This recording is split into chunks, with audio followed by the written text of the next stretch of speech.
Pero kung mayroon pong maghatlang sa inyo, problema suliranin, hindi kayo makalapit sa Panginoon, automatic. Dahil ikaw ang nag-desisyon sa iyong sarili, ikaw mismo ang nagbibigay sa iyong sarili. Nakita niyo yung verse by verse, no? Kayo ang nabigyan. Kaya dito, anong sinabi ng Panginoon? Sumampalataya ka ang sabayanan ng maliligtas. Paano maliligtas ang sabayanan? Kung mismo tayo responsibilidad na pangunahin dapat ay nakikita na hindi tama. Kaya nga dito, sa Word of God, hindi mo natin napapansin yan. Wala kayong pakialam sa kanila. Pero, ikaw ay mayroong hakon na gagawin ng Diyos sa iyong buhay. No? May hakon yan. Anong sinasabi dito? Verse 6, 7. Sabi niya, ang tao'y walang ibang mabuting balita lamang. May mga nanligali sa inyo na nagsisikap na baguhin ang mabuting balita tungkol kay Kristo. So, ibig sabihin, hindi ninyo binago ang salita ninyo, tama ang doktrina ninyo. Pero pagdating sa pamumuhay, automatic binago ninyo. Ibig sabihin, hindi kayo namumuhay. Doon palang ligaw na. Hindi ka nagbago ng doktrina, tama ang statement of faith mo, tama ang ano yun. Ang tanong dito, sa personalidad mo, malaking problema ho yun. Dahil ikaw mismo binago mo. Ibig sabihin, paano mo binago? Hindi ka talaga mamuhay sa salita ng Diyos. Yun ang binago mo. Hindi naman ang binago mo na nag-iba kang turo, na si Kristo at tao lamang. Hindi yun eh. Alam mo na ang turo, pero ayaw mo sa buhay, binago mo eh. Amen. Ano ba? Sinabi ng Panginoon, maglilingkod ka. Pag naglilingkod ka, ang first priority sa atin na makatanggap ng kaligtasan ay ang paglilingkod. Dahil kung hindi ka naglilingkod, hindi mo maunawaan talaga yung spiritual. Kasi hindi mo may sabuhayan ang salita ng Diyos kung wala kang napakinggan. Amen. Example lang, sa pag-aaral. Nag-aaral ka. Okay, nag-aaral ka. Ayaw mo ansiran. Walang may i-report ng teacher sa sa principal. Nakita ko ba ninyo? Walang may report. Ngayon, pag walang may report at wala kang nagagawa, 70. Anong gagawin ng principal? Kasi ang principal ang mag-approve yan. Gaganon ang principal para si Duterte. Desisyonan yun. Bagsak nito, itong bata nito. Hindi ko pwede nga ipapasa ka kung wala kang talaga dyan. Biban lang kung medyo naawa ang teacher. Bibigyan kasi dito. Pasanawa. Sa Diyos hindi ganun. Kahit wala kang maunawaan, kahit kulang ka, pero pag nakita ka na sa Panginoon, nasa simbahan, required ng Panginoon yun. Kapag nadatnan kayo sa loob ng gawain ng Panginoon, save kayo doon. Tingnan mo ninyo anong nangyari doon kay Noah. Sabi ng Diyos, sige, pasok mo lahat ng yan. Pero, yung mga hayop na yan, wala pong naunawaan ng Word of God. Sign ang hayop na hindi naunawaan ng Word of God. Tanong ko sa inyo, ang ba naunawaan ba ng gospel ng yung hayop na baka? Naunawaan ba ng kalabaw? Naunawaan ba ng ahas? Naunawaan ba ng kalapati? Wala. Anong ginawa? Pumasok lang siya. Pagpasok. Anong sinabi ng Biblia? Sila ay naliligtas sa pamagitan ng kanilang pagsunod kay Noah. Amen. Kung maunawaan ninyo, na kahit wala kayong maunawaan, saan ba kayo? Amen. Ang problema lang doon, nung tayo tapos na ang yung tinatawag na salo, anong ginawa? Binitawan ng uwa. Nung binitawan ng uwa, ito na problema. Dahil nung binitawan ng uwa, kung nandoon na ba ng mga na ba ang mga tanim, nandoon na ba ang mga ano dyan, mayroon na bang blazing, binitawan ko na ang uwa.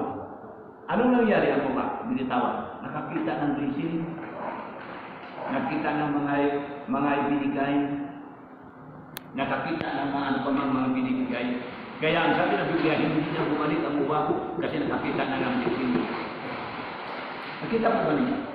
Minsan sa Kristiyano, pag ikaw ay pinagpapala ng Panginoon, ikaw pinabili mo na, pinayaman ng Panginoon, ano nangyari? Hindi na bumabalik sa simbahan, nandun na sa biyaya, nandun na papunta na sa sa kung saan-saan ang okasyon. Wala na. Kristiyano yun ha, hindi mo na makita sa simbahan. Nandun na sa biyaya. Makikita mo na, nandun na sa mga okasyon. Laking problema kaya yan. Ano nangyari? Sumpa, minabot. Ang kalapati lang bumalik. Pagpunta doon, kita niya, may biyaya. Dala-dala pang biyaya. Kumbaga sana, nag-type sa kay ano. Kay Noah. Di ba? Dala-dala ang biyaya. Sabi Noah, wow. Kaya nga pinag-usapan namin ni Larry kanina. Ang dami kayong mga pastor na punong-punong ng biyaya. Ano na yan? Salip ay pagkaloob sa Panginoon, hindi na. Tinago. Parang uwak. Bumalik na ba? Awan hindi na bumalik. So hindi, bumalik na. Kaya na ang problema yung bumalik na. Pero ang tanong, ang biyaya, ang resulta wala. Kasi ebidensya yun eh. Ang kailangan ng Diyos ang ebidensya. Kailangan ni Noah ang ebidensya. Ang bunga ng Holy Spirit. Anong sinabi ni Apostol Pablo? Doon sa maging kami isang anghel man mula sa langit ang mangaral sa inyo sa iba kaysa mabuting balita nang ipangaral namin ay pakasumpain. Kita mo na sa ibang translation, kung sino mang mangaral, kaya ba sa pangaral ni Kristo, itakwin. Dito mas matindi, sumpain. So tingnan po ninyo, kaya kung mangaral tayo namumuhay, hanggat hindi nyo isabuhayan, automatic, kahit sa Kristiyano ka, sumpain ka talaga. Kaya daming Kristiyano na nanggina, ang lupay-pay. Tingnan mo yung pinuntahan namin sa Laguna. Nakipagdebate sa mga pastor. Nung nalaman ko, iba pala yung mga tinuturo niya. Biro mo ang tinuturo niya ay espiritu, ang espiritu nandoon sa mayaman, o nandoon kay Lazaro, at sa mayaman, nandoon yung espiritu, pag yan daw ay nalibing na at namatay na, hindi na mamatay. Kasama ang espiritu ng Diyos. Sabi ko, ang doktrina nito, wala talaga, mali. Kaya sinalungat ko na eh. Pastor na Makati yun ha. Ang daming libro yun. Ay sinabihan ko, Brad, mapanganib yung dala mo. Sabi ko sa niya, ang tao pag namatay at ilikha ang Diyos, hinihingahan ng Diyos yung tao, naging buhay. Hindi yun espiritu, naging buhay. Pero espiritu din yun. Iba ang espiritu ng Diyos at iba ang espiritu ng kaluluwa ng tao. No? Pag namatay ang tao, automatic, dalawa lang papuntahan. Kaya mga Abraham, ang tayo sa butong ng tinatawag paghihirap. Iba yung paghirap sa eternity. Ang paghirap ay ito ay pansamantala. Na wala pa yung ano doon sa ng Panginoon. Muling pag-judge sa buong mundo. Pansamantala lang yun. Nanda. Sinabi ng Biblia, pag namatay ang kaluluwa na pumunta sa paghirap at magpupunta doon kay Amang Abraham. At ang Espiritu ay babalik sa Diyos. Kaya sabi ko sa inyo, paano mo sasabihin na kasama ang Espiritu? Kasi kung kasama ang Espiritu, di buhay. Hindi Liligtas si Judas. Kung kasama ng Espiritu, di lahat ng taong makasalanan ay nandoon. Sabi ko, hindi mo nalalaman yan. Kung anong pinagsasabi mo.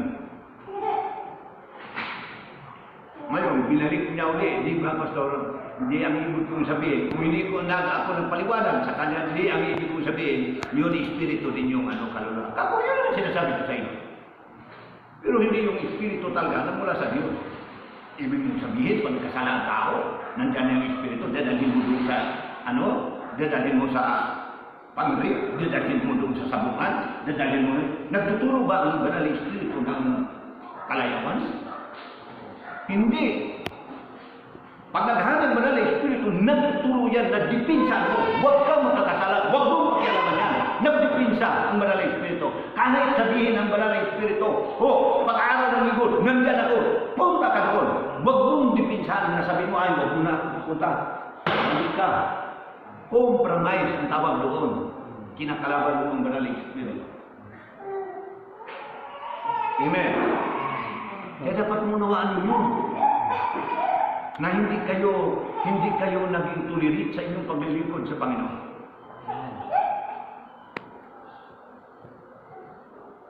Biro mo ba naman, sinabi yun, kahit kami nagtuturo, itakwil. Sinabi na Apostol Pablo, itakwil. Kahit ang Injil, wag kayong maniniwala. Sabi ni Apostol Pablo. Ibig sabihin, sagrado ang Word of God. Amen. Sagrado yan. Dahil nakasalalay ang buhay natin sa Word of God. Kaya nga sa atin bilang, kasi kung ako ang hindi naniwala sa ganitong paglilingkod, tagal ko nang iniwanan ito eh. Nagtrabaho na lang ako kung hindi ko naunawaan. Naunawaan ko ito. At pinatunayan talaga ng Panginoon na lahat ay gumamit ang Panginoon kapamaraanan para tayo ay makakaunawa at yung kahalagahan sa lahat ng bagay dito sa mundo. Kaya naniwala ko na pag kayo ay totoong mananampalataya, tandaan ninyo yan, kayo rin ang iniligtas ng Panginoon. Dahil wala naman talaga tayong dito kaligtasan, sabihin ko sa iyo. Walang ibang maliligtas sa ating Acts 4:12. Walang ibang pangalan sa sinong ng langit na sukat at kakaligtas ng tao, kundi ang pangalan ni Jesus. Yan lang talaga ang kailangan lang yung tamang relasyon natin. Ang tamang communication, tamang pamumuhay. Yan talaga. Walang iba kasi si Hesus Kristo, siya ang salita ng Diyos. Si Hesus Kristo. No? Siya yung Word, kaya the Son of God. No? The Word of God, siya yun eh. Siya ang salita ng Diyos. Masabi mo sa John 1:1. No? Ang salita ay nagkatawang tao. Siya yun. At nananahan sa atin. Kita mo na sa puso natin. Paano mananahan ang salita ng Diyos? Ang tinutukoy naman ni dito, ni Juan, yung mga tumatanggap sa Kanya. Na sinabi ng Biblia na ang tumanggap sa Kanya binigyang karapatan na anak ng Diyos.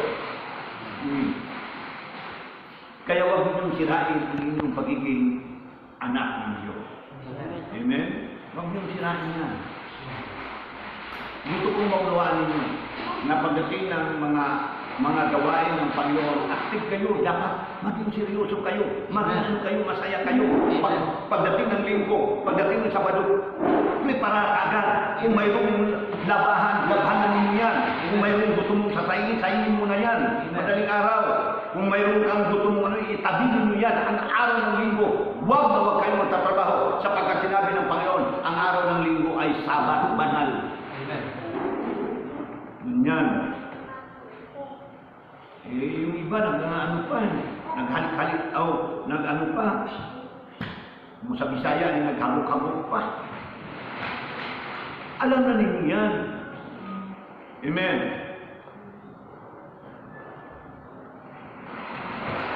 Dapat, ang gagawin natin, pagka ganyan, excited tayo. Kapatid, tawagin na kagad nyo. Mag-isip po na kagad. Tawagan na kagad ninyo. para maano agad yung ilan natin mga kapatid. 9. Sinabi namin at inuulit po, kung may mangaral sa inyo ng iba kaysa mabuting balita, tinanggap ninyo, pakasumpain siya. Sumpain. Ibig sabihin, hindi naman katulad yan na hili na maanghang agad. Amen? Nagbibigay mo na ng ano na, free will ang Panginoon. Hindi yung kagaya ng sili na pag inano mo anghang agad. Hindi yan. Sa Bisaya pa, ang gaba ay ano daw, alam mo nga ang gaba ay walang saba yun, walang ingayan yun. Malalaman mo na kung anong magiging reaksyon sa atin. Kaya kailangan ng bawat Kristiyano ay puno-puno ka sa prayer, puno-puno ka ng panghingi ng tawad. Amen? Hindi pwede yung kung kailan yung manghingalo ka, nasa ka nahingi ng tawad. Tulad na yung namatay lolo ni ano? Lolo ni Main. Doon pa na humingi ng tawad. Mabuting dinala sila si Mira at saka si Main doon. Pero si Mira ang ano? Nag-pray sila doon, pinatanggap ni Mira. At doon humingi ng tawad, doon sa kasalanan, doon sa tatay ni Main. Main. Tapos humingi ng tawad. Tapos humingi ng tawad, pinag-pray nila, pinatanggap nila. Yan doon. At pagkatapos yun, sa kalaan ay namatay. Kaya nasabi ko nga, baka kami sinira ng ano, halip ng buhay yun, namatay yun. Pero, sigurado naman yun pag-pray kasi humingi ng tawad. Pag humingi kasi ng tawad, understood yun. Amen. Ligtas yun. Ligtas yun. Kasi sinabi ni Jesus, ang tumawag sa akin ay maliligtas.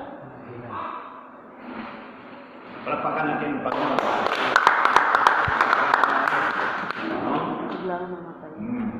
So, yan, ang saya. Kaya wala sila dito. Kasi siguro, walang kasama naman doon. Wala nang pangguganatan. Medyo ano ata, ang sulok-sulok. No? Kailangan ng tao doon, lamay. Pero, palagay ko, mga 3 araw lang yan. No? Ngayon, sabi niya, ngayon, nangahulugan ba ang hinahangad ko'y papuri ng tao? Sabi ni Apostol Pablo, hindi ang papuri ng Diyos ang hinahangad ko na sinasabi, sinisikap ko bang magbigay lugod sa tao? Kung iyan lamang ang hangad ko, hindi na sana ako ay naging alipin ni Kristo. Tama. Kung hangad mo na maging kapurihan sa tao, tiyak na, wala kang kapurihan sa kay Yesu Kristo. Wala kang matatanggap doon. Malinaw, sinabi na Apostol Pablo, kung hinangad ko sa ng tao, meron kaya mga rin kayo. Ang gusto nila makapurihan sila ng tao. Pag nagbigay, kailangan papaalam dun sa tao. Pag ano binibigay, kailangan picturan. Kailangan mga ganyan kasi, ano yan eh. Sanip na maliligtas rin, hindi natuloy. Amen ba? Kaya pag nagbigay kayo, huwag kayong manunumpa. Amen. Tahimik na yun. Kasi hindi mo alam, ang binibigyan nyo ay nag-anyong si Jesus na yun. At huwag kayong mag-ano doon sa inyong kapwa. Kaya malawak talaga ang kaisipan natin dito. Akala ba ninyo yan na minsan si Jesus ay nasa kaibigan ninyo? Mag-ano yan? Sinabi ng Diyos, mag-ingat kayo sapagkat hindi nyo lang ang kaharap ninyo. Amen. Malimit si Pedro, kaharap niya si Jesus. Amen. Hindi niya kilala si Jesus. Kaharap na niya, kasama na niya. Pero pag gumawa ng himala, sasabihin, Panginoon yun na. Ibig sabihin, hindi niya nakilala ang ha. Nag-iba ang anyo. Pero lahat ng mga ginagawa ay sa Diyos. Kaya nga dito, nakritisay natin. Pag ikaw tama ang ginagawa mo, ibig sabihin, ikaw sa Diyos yan. Amen. Pero kung hindi ka magawa, kaluban ng ano. Kaya minsan, naano ako eh. Akala mo mas tama. Kaya minsan, hindi na ako magagalit. Dahil una, may mga membro na pagsalitaan mo, akala mo, pastor lang ang ano mo. Hindi niya alam. Ngayon, ay kaluban ng Diyos yan. Ako kasi, representative lang ng Panginoon yan. Kasi sinabi ng Panginoon, maglagay ako ng pastor sa inyo. Amen. Kaya hindi yan ay nangad yun. Kahit ang dalangin ko, hindi ako mapupurihan yan. Kundi ang bawat nakikinig, yan ang mapupurihan. At ang karangalan ng Diyos. Kaya lagi yan, maingat ang paglilingkod. Kaya pag naglilingkod ako dito, pray kagad na ang Diyos ang siyang maitaas. No? Kaya minsan pag testimony, makikita nyo sa testimony ninyo na kayo ay malalaman ninyo kung himala ba ng Diyos, kung pinupurihan ba ninyo ang Diyos, o nagmamalaki kayo sa Diyos. Makritisay ko yan. Alam ko yan. Di ba? Kaya hindi lahat na nag-ano dyan, mag-testimony kung sa Diyos yun. Hindi lahat yan. Kaya ingat tayo. Isipin ninyo kung ano ba ang kilos ng Panginoon sa inyong buhay. Isipin ninyo kung kayo ba'y nagpupuri sa Panginoon. Isipin ninyo kung kayo ba ay ang Diyos ba ang napupurihan sa inyong buhay. Kasi kung hindi napupurihan ang Panginoon sa inyong buhay, may problema yan. Amen. May problema yan. Kapag may problema yan, kaya kayo kontrolin ng inyong mahal sa buhay. Kasi may problema kayo, kaya nakontrol yun. Amen.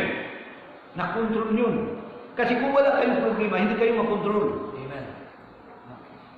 Kaya sabi niya Apostol Pablo, itakbil ninyo ang inyong heart. Sabi niya Apostol Pablo, habang tumatakbo kayo, itakbil ninyo ang inyong mga sagabal sa inyong pagtakbo. Anong sagabal sa inyong pagtakbo? Negatibo. Mga daladala ninyo. Anong daladala ninyo? Daladala problema. Hindi ka makatakbo kung may problema ka. Hindi ka makatakbo kung may alalahanan ka. Tatakbo ka kasi may alalahanan ka dahil lingon ka. Hindi ka makatakbo. Sigurado ka. Dapa ka. Matisod ka. Hindi po pwede. Kaya yung iba dyan pag tumatakbo, minsan tumitingin sa kanilang kapwa na tumatakbo. Ganun din ang Kristiyano. Bilang ikaw mananampalataya, sinisipat mo yung kapatiran mo. Di ba? Hindi mo alam na ikaw nagsasalita. Kaya nga yung may tinuturo nila ganyan eh. Turo. Pag turo mo dyan, hindi mo ba alam na tatlo yung bumabalik sa iyo? 1, 2, 3. Isa yung tinuturo mo, ang tatlo na sa iyo yung bumabalik. Di ba ganyan? No. Tinuturo mo, isa lang. Pero ang bumabalik sa iyo, tatlo. Matindi. Amen. Sa Kristiyano, hindi yan. Gumaganyan. Ganyan. Walang bumabalik dyan. Nasa Diyos lahat. Kaya nakahanap ito. Kaya nga, pag nagpuli tayo ganyan, subukan mo yung iba na gano'n. Bukanin ka noon. Kaya nakikita nyo doon pa lang sa inyong pagpupuli. Kilala ko na kagad kayo. Meron isa lang kamay. Ibig sabihin na bautis mo yung isa hindi. Di ba? Hindi pa ako nagkasala. Bakit? Isa lang yung lulubog ko eh. Isa lang nakataas eh. Pagdala. So makikita mo sa mga Kristiyano, mamumonitor mo. Maniwala kayo. Amen.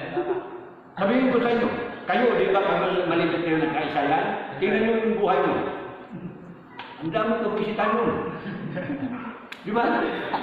Malalaman mo yan eh. Lalo na pag isiksik mo dito, yan ibig sabihin. Pag isiksik mo yan, ibig sabihin may nakatagong kasalanan. Sa bulsa. Yan ang ibig sabihin. Pero kung ganyan talaga, ibig sabihin, surrender. Amen. Amen. Wala ka sa tahanan. Amen. Surrender. Pag ikaw nahuli, oh. Taas ang dalawang kamay. Pag nagkaganyan ka, naku, may nakatago. Makuha kita, kasi hindi mo itaas yan. Baka may balik ka. Pag nagkaganyan, yun, okay. Sabi nung militar, okay. Forward. To escape. Sabihin niya, okay, sabi ka naman. Ayan, lalapit na sila. Kasi surrender ka na. Ibig sabihin, pag surrender na ang dalawang kamay mo, automatic na, naghahalin na si Jesus sa inyo. Amen! Yan ang gagamitin natin doon sa ano. Kasi ang dami doon sa ano, yung pagpunta natin sa ano, yung Laguna. Ang dami kaya doon. Pagpunta natin sa Laguna, sabihin ko sa inyo, may mga lahat ng gamit ninyo doon, chichik nyo doon. Para walang problema doon. Lahat ng mga binata doon. Saka may nagwardya doon. At ang masakla pa doon, huwag kayo talagang pupunta doon sa kabundukan kasi binabaril talaga. May alam mo ako doon na binabaril talaga. Kaya pag namatay yung mga binata doon, tapos na, inilibig ka doon. Marami doon, tinimli na sa akin doon. Pastor, kasi ako yung pinakaano doon sa Marshall. Babala lang, Pastor, kasi may binalit talaga dyan. Tinignan ko doon banda, talagang iba ang may-ari doon. Eh, mayroon na pupunta doon, mag-shoota.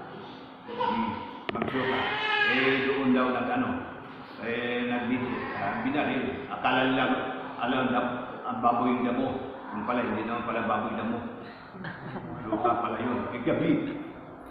Tama nga naman. Igabi pa naman.